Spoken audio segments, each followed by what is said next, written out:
Welcome to this explainer. Today, we're diving into the complex and honestly incredibly frustrating architecture of our own minds. We're going to unpack the psychology of overthinking. We all have those moments where our thoughts just seem to take on a life of their own, spiraling entirely out of control, and usually at the most inconvenient times, right? But why does it happen? What is the actual science behind our shared neuroses?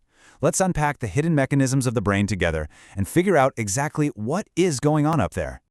To start us off, I want you to picture a scenario. And let's be real, we've all absolutely been here.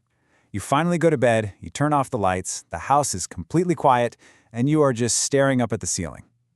Out of nowhere, your brain decides it's the perfect time to recall, say, a minor conversation you had months ago. Suddenly, you're hit with this overwhelming thought, wait, what if I made the wrong decision? Or what if I had just spoken differently in that moment? Or even, what if something terrible happens in the future? What should be a few fleeting minutes of reflection somehow warps into an hour of exhausting, racing thoughts. It's a highly relatable, almost universal experience. But it really begs the question, why are we wired to think so much? So what exactly is your brain doing during those sleepless nights? Well, psychologically speaking, overthinking isn't just regular thought. It's thinking about something far, far more than is actually necessary. It involves this exhausting cycle of repeatedly recalling past events and simultaneously projecting into the future to imagine the most unlikely worst-case scenarios. It's a clinical reality, sure, but it's one-way experience in incredibly accessible, everyday ways. Your mind isn't just wandering, it's actively constructing problems that might never even exist. And this brilliantly illustrates the real aha moment of our entire analysis today. Psychology tells us that overthinking isn't actually a character flaw. It is literally an ancient evolutionary survival mechanism. Thousands of years ago, our primitive ancestors had to constantly anticipate physical threats just to survive. Imagining danger kept them alive. Fast forward to today, and, well, we have that exact same brain architecture. But instead of scanning the horizon for predators, our modern brain is misfiring. It's treating our imagined problems, our social anxieties, and our daily stresses as if they're immediate, life-or-death physical dangers. Okay, let's break the mind down a bit further. We've established that the brain is trying to protect us, but what specifically sets it off? Psychology points to 4 very specific triggers that push our natural cognitive functions into overdrive. Each of these acts as a powerful catalyst.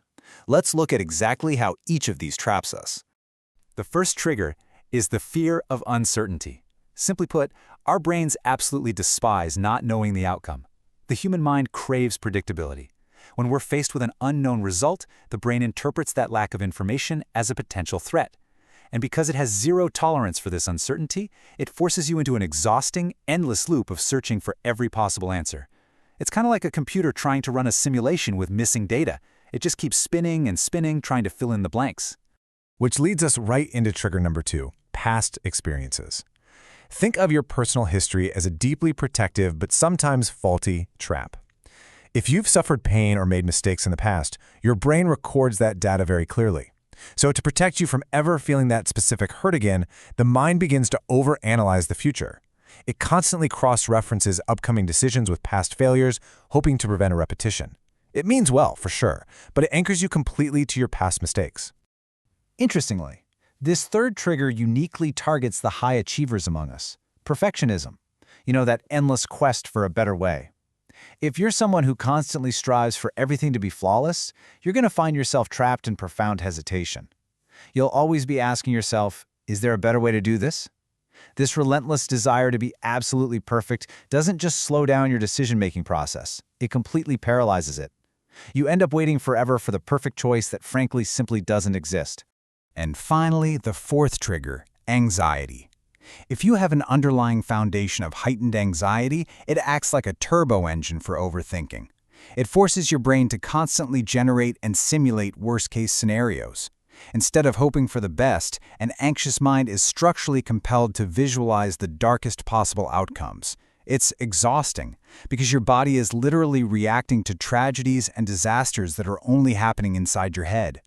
When all of these triggers combine, they lead to a very real phenomenon. Analysis paralysis. This is that dangerous state where overanalyzing a situation completely destroys your ability to make any decision at all. What started as your brain's evolutionary attempt to protect you and make a good choice has transitioned into a disabling trap. You become so overwhelmed by the data, the possibilities, and the fears that you simply freeze.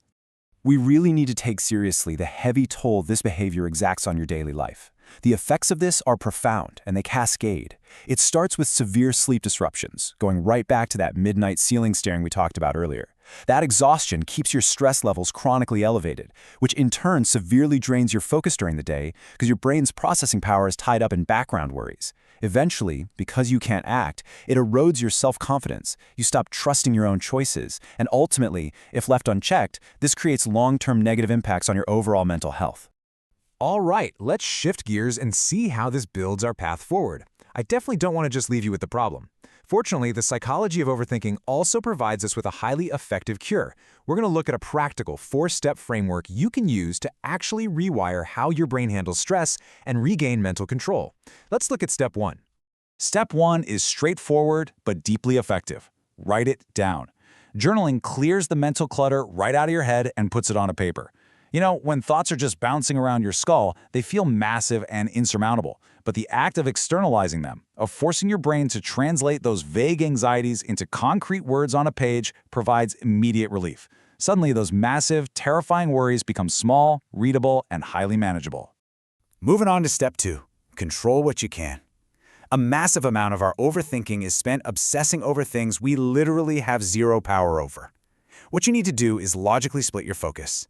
You have to intentionally sever your attachment to uncontrollable worries and redirect all that mental energy purely toward actionable items. If you can't control it, you've got to practice letting it go, and instead tighten your grip only on the things that are within your direct, immediate influence. Step 3 speaks directly to all the perfectionists tuning into this explainer right now. Take action. Remember our discussion on analysis paralysis?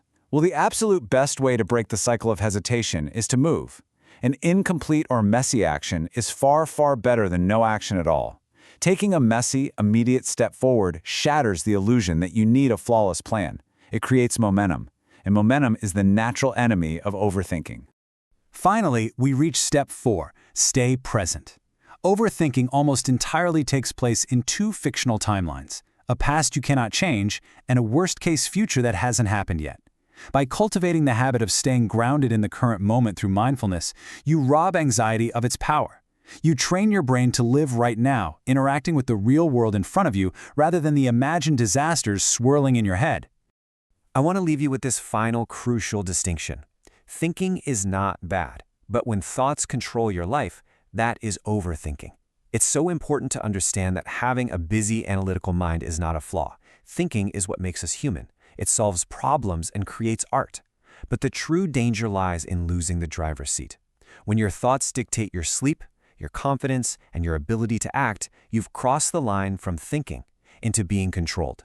So as we wrap up today's explainer, I want to pose an inviting question for a little bit of self-reflection. Are you an overthinker? Look back at those evolutionary misfires, the 4 triggers, the analysis paralysis, and those 4 steps to regain control. I highly encourage you to analyze your own behavior this week. Catch yourself in the moment, identify which trigger is setting you off, and try putting pen to paper to clear that mental clutter. Thank you so much for joining me to explore the architecture of your anxiety. Keep learning, keep analyzing, but most importantly, don't forget to stay present.